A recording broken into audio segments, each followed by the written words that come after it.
నేను 5-6 ప్రముఖ జాతీయ సర్వే సంస్థలు చూసుకుంటే వీళ్ళందరూ కూడా ఎక్కువ భాగం ఎంపీ మీద ఫోకస్ చేసినట్టు కనపడుతుంది. అంటే 542 స్థానాల్లో ఎవరు గెలుస్తారు, ఏ రాష్ట్రంలో ఏ ఎంపీలు ఎలా గెలుస్తారనే ఫోకస్ ఉన్నప్పుడు వీళ్ళ యొక్క అబ్జెక్టివ్ వేరే, ఎంపీ ఎవరు గెలుస్తారు అనేది.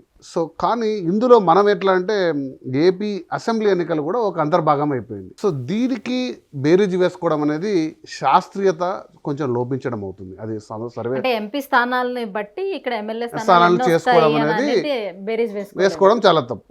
ఎందుకంటే నేను మీకు ఒక ఉదాహరణ చెప్తాను. మీరు ఏబీపీ ఓటర్ తీసుకోండి.